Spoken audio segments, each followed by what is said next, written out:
संस्कृत माला YouTube channel में आप सभी लोगों का हार्दिक स्वागत है। अभी आपका एग्ज़ाम हुआ था क्लास 10th का, ठीक है? उसी में संस्कृत का आज एग्ज़ाम था, बिहार बोर्ड का था एग्ज़ाम। इसमें आपने जितने भी ऑब्जेक्टिव क्वेश्चन सॉल्व किए हैं, ठीक है, उस सभी को मैं क्या कर रहा हूँ, आपको मार्क करवा रहा हूँ, कौन सा सही है कौन सा गलत है। आप लाइन से क्या कीजिए कि सबको मिलाते रहिए और आप लास्ट में कमेंट बॉक्स में कमेंट कीजिएगा कि आपने कितना राइट आंसर बनाया, ठीक है। आपके पास टोटल कितने प्रश्न है, तो 80 प्रश्न आपको मिलेंगे, जिसमें से आपको केवल 50 ही आपको करने हैं, ठीक है। चलिए पहला प्रश्न देख लेते हैं क्या है। पहला में था, देखो, भारतीय धरा कैसी है। भारतीय धरा जो है वो कैसी है, तो भारतीय धरा क्या है, तो विशाला, ये आपका राइट आंसर हो जाएगा। नेक्स्ट में देखिए, मैं क्वेश्चन पढ़ते चलूंगा और साथ में टिक करते चलूंगा, आप लोग साथ में साथ मिलाते रहिएगा, ठीक है। चलिए देखिए दूसरा क्वेश्चन क्या है। कह रहे कि भारत महिमा पाठ का द्वितीय श्लोक किस पुराण से संकलित है। भारत महिमा पाठ का द्वितीय श्लोक है वो किस पाठ से संकलित है, तो भागवत पुराण से। तीसरा में देखिए, कह रहे कि नीति श्लोका पाठ किस ग्रंथ से संकलित है, तो राइट आंसर क्या हो जाएगा, विदुर नीति। फिर आगे देखिए फोर्थ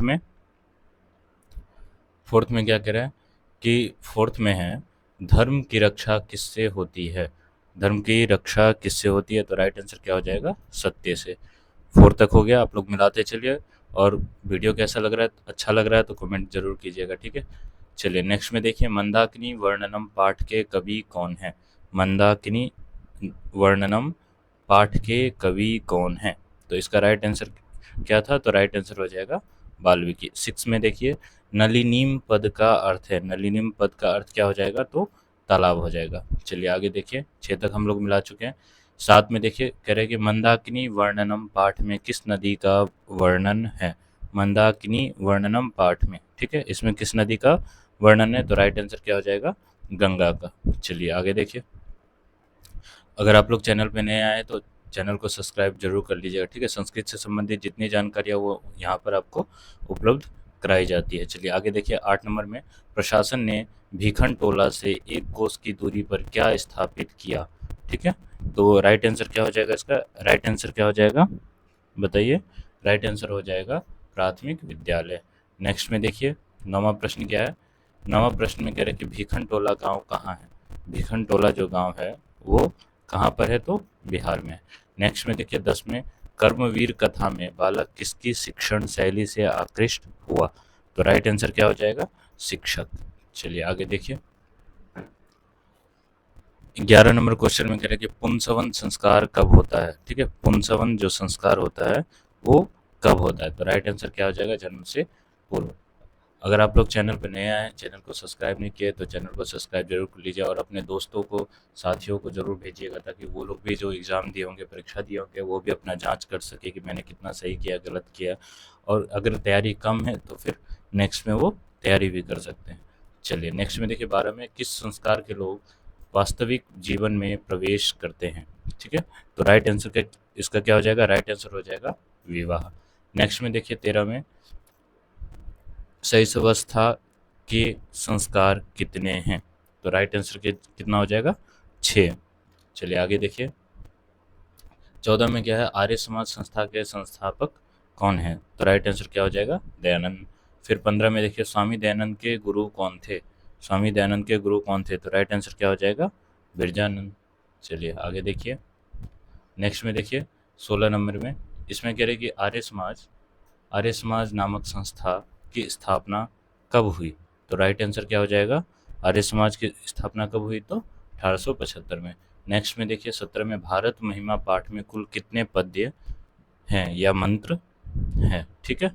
तो राइट आंसर क्या हो जाएगा, राइट आंसर हो जाएगा इसके 5। चलिए आगे देखिए, 17 तक हम लोग सॉल्व कर चुके हैं। 18 में कह रहे कि भारत किससे सदा सेवित है। भारत जो है वो किससे सदा सेवित है, तो नदियों से है, पर्वतों से है, सागरों से, इनमें से सभी, ये राइट आंसर हो जाएगा। चलिए आगे देखिए, 19 नंबर में देखिए, कह रहे कि विनय किसका नाश करता है। विनय किसका नाश करता है, तो अकीर्ति का। राइट क्या हो जाएगा, डी सही हो जाएगा। नेक्स्ट में देखिए, 20 नंबर में, 20 में कह रहे कि सतत प्रियवादी लोग होते हैं, ठीक है। सतत प्रियवादी लोग होते हैं, क्या होते हैं, तो दुर्लभ होते हैं, सही बात है। चलिए आगे देखिए। नेक्स्ट 21 में विसर्ग संधि का उदाहरण कौन सा है? विसर्ग संधि का उदाहरण कौन सा है? तो राइट क्या हो जाएगा? इतस्ततः। फिर 22 में देखिए, किस पद में व्यंजन संधि है?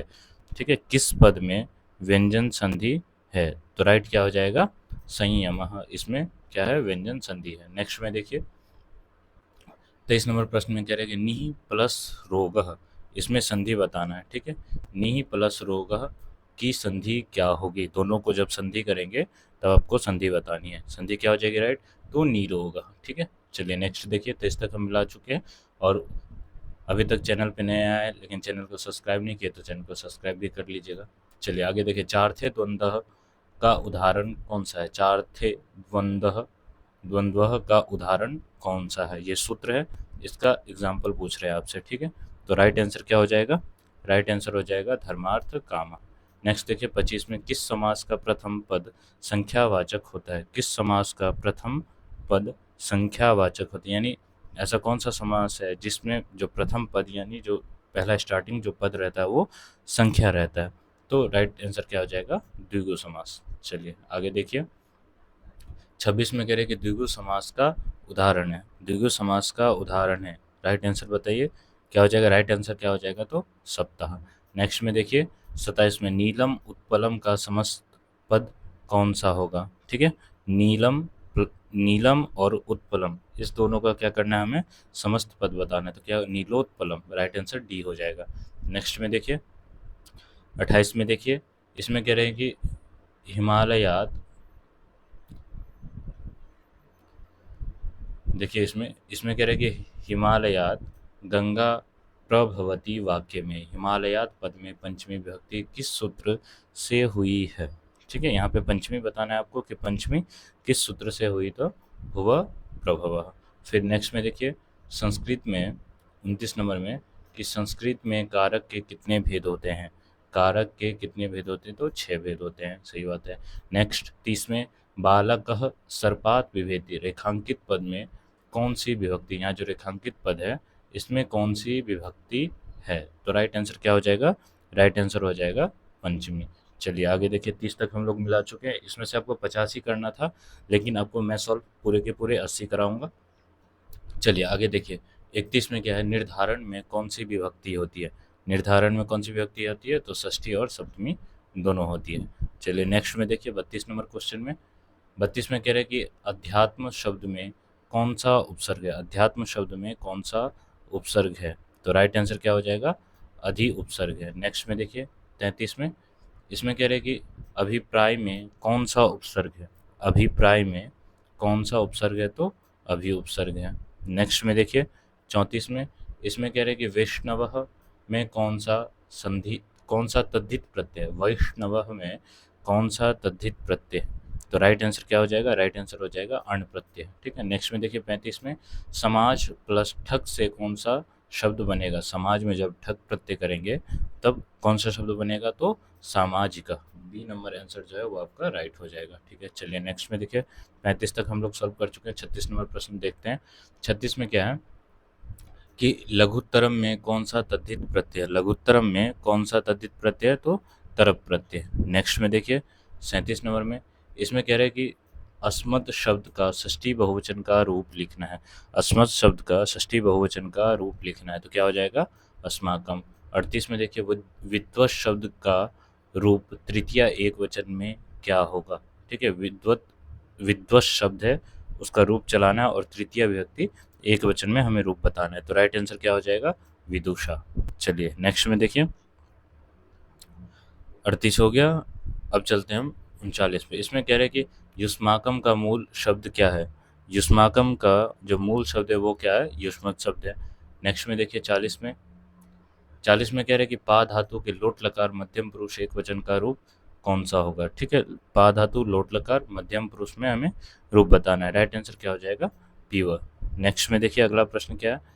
अगला प्रश्न कह रहा है 41 नंबर में प्रश्न है कि 41 में कह रहे हैं कि कौन लोग भारत में बार बार जन्म लेना चाहते हैं? ठीक है, कौन लोग जो हैं वो भारत में बार बार जन्म लेना चाहते हैं? तो देवता लोग। नेक्स्ट में देखिए फिर है अगला क्वेश्चन, पुराणों को संख्या कितनी है, पुराणों की कितनी संख्या, ठीक है, यहाँ पे को है तो की होना चाहिए, पुराणों की संख्या कितनी है, तो राइट आंसर क्या हो जाएगा, पुराणों की संख्या कितनी है, राइट आंसर हो जाएगा 18, ठीक है, अष्टादश पुराणेषु श्लोक भी है। फिर है नेक्स्ट में, विदुर कौन थे, नेक्स्ट प्रश्न क्या है, विदुर कौन थे, तो विदुर मंत्री प्रवर थे, ठीक है, विदुर क्या थे, तो मंत्री प्रवर थे। नेक्स्ट में देखिए 44 में कह रहे हैं कि क्षमा किसको नष्ट करती है, तो क्रोध को नष्ट करती है, ठीक है, क्षमा किसको नष्ट करती है, तो क्रोध को नष्ट करती है। 45 में देखिए, अपनी उन्नति चाहने वालों को कितने दोषों को त्याग देना चाहिए, ठीक है, 6 दोषों को त्यागना चाहिए। चलिए नेक्स्ट में देखिए 46 में कि अयोध्या कांड किस ग्रंथ का अंश है, अयोध्या कांड जो है वो किस ग्रंथ का अंश है, तो रामायण का अंश है, ठीक है। चलिए आगे देखिए नेक्स्ट 47 में, मंदाकिनी वर्णनम पाठ किस छंद में किया हुआ है, मंदाकिनी वर्णनम जो पाठ है वो किस छंद में किया गया है, तो राइट आंसर क्या हो जाएगा, अनुष्टुप छंद में। नेक्स्ट में देखिए 48 नंबर क्वेश्चन में देखिए 48 में क्या है, कह रहे कि रघुवंशम महाकाव्य किनकी रचना है, ठीक है, 48 में क्या है, रघुवंशम महाकाव्य किनकी रचना है, 48 में जो क्वेश्चन है उसका राइट आंसर क्या हो जाएगा आपका, कालिदास, ठीक है। चलिए नेक्स्ट में देखिए 49 में, भीखन टोला गांव में कौन रहता है, ठीक है, भीखन टोला गांव में कौन रहता है, तो निर्धन लोग, ठीक है, निर्धन लोग रहते हैं। चलिए लास्ट में देखिए 50 में, अगला में देखिए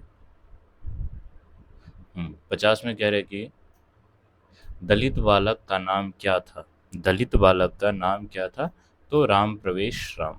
नेक्स्ट में देखिए 51 में क्या है, छात्रों का तप क्या है, छात्रों का तप क्या है, तो अध्ययन है, ठीक है। चलिए नेक्स्ट में देखिए 52 नंबर प्रश्न में देखते हैं, संस्कारों की कुल संख्या कितनी है, संस्कारों की कुल संख्या कितनी है, तो 16 संस्कार, ठीक है, 16 संस्कार होते हैं। नेक्स्ट में देखिए 53 नंबर प्रश्न में, इसमें कह रहे कि गुरु शिक्षा समाप्ति के बाद शिष्य को कहाँ भेजते थे, गुरु शिक्षा समाप्ति के बाद शिष्य को कहाँ भेजते थे, तो राइट आंसर क्या हो जाएगा, तो घर भेजते थे। नेक्स्ट में चलिए 54 नंबर में, इसमें क्या कह रहे हैं कि प्राचीन काल में शिष्य को क्या कहा जाता है, था, तो ब्रह्मचारी, ठीक है। नेक्स्ट में चलते हैं, अगला प्रश्न है, वागदान किस संस्कार में होता है, वागदान किस संस्कार में होता है, तो राइट आंसर क्या हो जाएगा, राइट आंसर हो जाएगा आपका विवाह में, ठीक है, आंसर क्या हो जाएगा, डी नंबर, ठीक है, विवाह आपका राइट आंसर हो जाएगा। नेक्स्ट में देखिए अगला देखते हैं 56 नंबर, 56 में क्या है, 56 में कह रहे हैं कि स्वामी दयानंद ने वेद भाष्य किस भाषा में लिखी, ठीक है, तो हिंदी और संस्कृत दोनों में, तो डी आपका, ये आपका राइट आंसर हो जाएगा। नेक्स्ट में देखिए 57 नंबर में, इसमें क्या कह रहा है कि स्वामी दयानंद के बचपन का नाम क्या था, तो मूल शंकर था, बिल्कुल सही है। नेक्स्ट 58 में, रामायण में कितने कांड हैं, तो रामायण में 7 कांड है, बिल्कुल सही। नेक्स्ट में देखिए 59 नंबर क्वेश्चन है, इसमें कह रहे हैं कि सप्तपदी क्रिया किस संस्कार में संपन्न की जाती है, सप्तपदी क्रिया किस संस्कार में संपन्न की जाती है, तो राइट आंसर क्या हो जाएगा, विवाह में। चलिए नेक्स्ट में देखिए अगला है 60 नंबर प्रश्न है, इसमें कह रहे हैं उद्योग सिंहोपैति लक्ष्मी, यह उक्ति किस पाठ से संकलित है, तो राइट आंसर इसका क्या हो जाएगा, राइट आंसर हो जाएगा कर्मवीर कथा। चलिए नेक्स्ट में देखिए 60 तक हम सॉल्व कर चुके हैं, अब 61 नंबर पे चलते हैं। 61 में क्या कह रहा है, और अभी तक आप लोग वीडियो देख रहे हैं लेकिन चैनल को सब्सक्राइब नहीं किया, ठीक है, तो आप लोग चैनल को सब्सक्राइब जरूर कर लीजिए।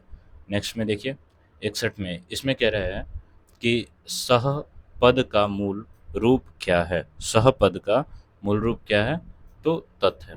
नेक्स्ट में देखिए 62 में, इसमें कह रहे हैं कि यत सर्वनाम के प्रथमा विभक्ति एक वचन का रूप कौन सा है, यत सर्वनाम के प्रथमा विभक्ति एक वचन का रूप कौन सा है, तो राइट आंसर क्या हो जाएगा, यह। फिर देखिए 63 नंबर, 62 तक कर चुके हैं। 63 में कह रहा है कि श्रु धातु के लिट लकार प्रथम पुरुष एक वचन का रूप कौन है, श्रु धातु के लिट लकार प्रथम पुरुष एक वचन का रूप कौन सा है, तो राइट आंसर क्या हो जाएगा, श्रोष्यति, ये हो जाएगा। चलिए आगे देखिए 64 में, क्री धातु के लोट लकार मध्यम पुरुष एक वचन का रूप कौन सा है, तो राइट आंसर क्या हो जाएगा, राइट आंसर हो जाएगा क्री धातु लोट लकार में तो क्रू हो जाएगा। चलिए नेक्स्ट में देखिए, अगला क्या है, अगला क्वेश्चन है दा धातु के लिट लकार उत्तम पुरुष एक वचन का रूप कौन सा है? तो राइट आंसर क्या हो जाएगा? राइट आंसर हो जाएगा दास्यामी। चलिए आगे देखिए, अगला क्वेश्चन क्या है 66 नंबर, इसमें कह रहे पा धातु के लट लकार प्रथम पुरुष एक वचन का रूप क्या होगा? तो राइट आंसर क्या हो जाएगा? पीवती। लट लकार प्रथम पुरुष एक वचन का पीवती होता है। चलिए नेक्स्ट में देखिए, अगला क्वेश्चन है नी उपसर्ग से कौन सा शब्द बनेगा? ठीक है, नी उपसर्ग से कौन सा शब्द बनेगा? तो राइट आंसर क्या हो जाएगा? नियम, नियमम। ठीक है, नी से नियमम बन जाएगा। नेक्स्ट में बताइए, अगला क्वेश्चन है 68 में, उपसर्गों की संख्या कितनी है? तो उपसर्गों की संख्या कितनी है? तो राइट हो जाएगा 22। ठीक है, 22 है। नेक्स्ट में देखिए, फिर है इसमें है 69 में कि मनोरथ का संधि विच्छेद क्या होगा?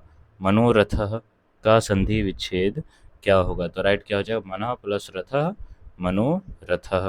चलिए नेक्स्ट में देखिए 70 नंबर में, इसमें कह रहे हैं कि सदुक्ति में कौन संधि है? सदुक्ति में कौन सी संधि है? तो राइट आंसर क्या हो जाएगा? व्यंजन संधि है। चलिए 70 तक हम लोग मिला चुके हैं। नेक्स्ट अब हमें क्या करना है 71 में देखिए, उत प्लस लेखा की संधि क्या होगी? उत प्लस लेखा की संधि क्या हो जाएगी? राइट आंसर क्या हो जाएगा? उल्लेख।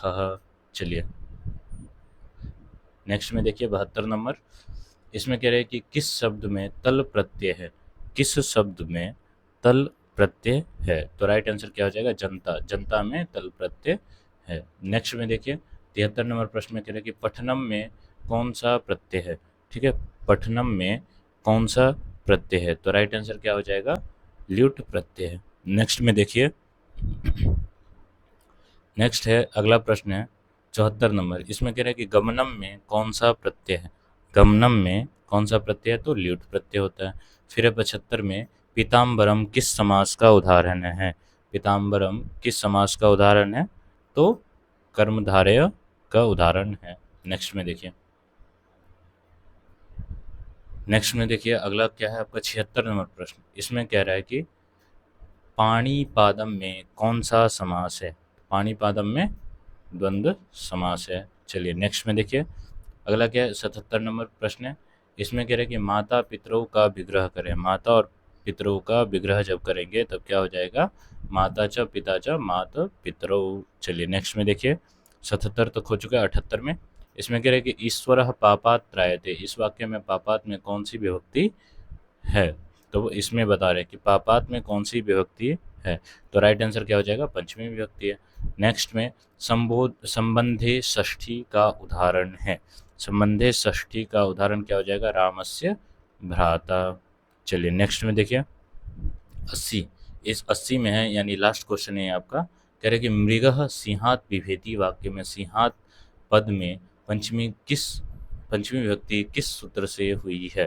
ठीक है, इसमें पंचमी सिंह में जो पंचमी है वो किस सूत्र से हुई है? तो राइट आंसर क्या हो जाएगा? भित्रार्थानाम भय हेतु। ठीक है, इस सूत्र से क्या हुआ है? यहाँ पे पंचमी हुआ है। तो ये आपका 80 क्वेश्चन मैंने सॉल्व कर दिया। आप लोग कमेंट करके बताइए कि आपका क्या स्कोर रहा है। और चैनल पे नए आए हैं लेकिन चैनल को अभी तक सब्सक्राइब नहीं किए हैं तो अभी भी जाके आप लोग सब्सक्राइब कर दीजिए। ठीक है, डेली यहाँ पे कुछ ना कुछ संस्कृत से संबंधित आपको वीडियो मिलेगी और क्लासेस यहाँ पे कुछ ना कुछ किसी न किसी चीज़ की संस्कृत की क्लासेस यहाँ पे चलती रहती है। ठीक है, अगर आप बिहार बोर्ड से पढ़ रहे हैं, ठीक है, या आप नहीं पढ़ रहे लेकिन आपके आसपास कोई मध्यमा बोर्ड से पढ़ रहा है तो आप चैनल को ज़रूर सब्सक्राइब करिए, उनको यहाँ पे फ्री में क्लासेस मिलती रहेगी।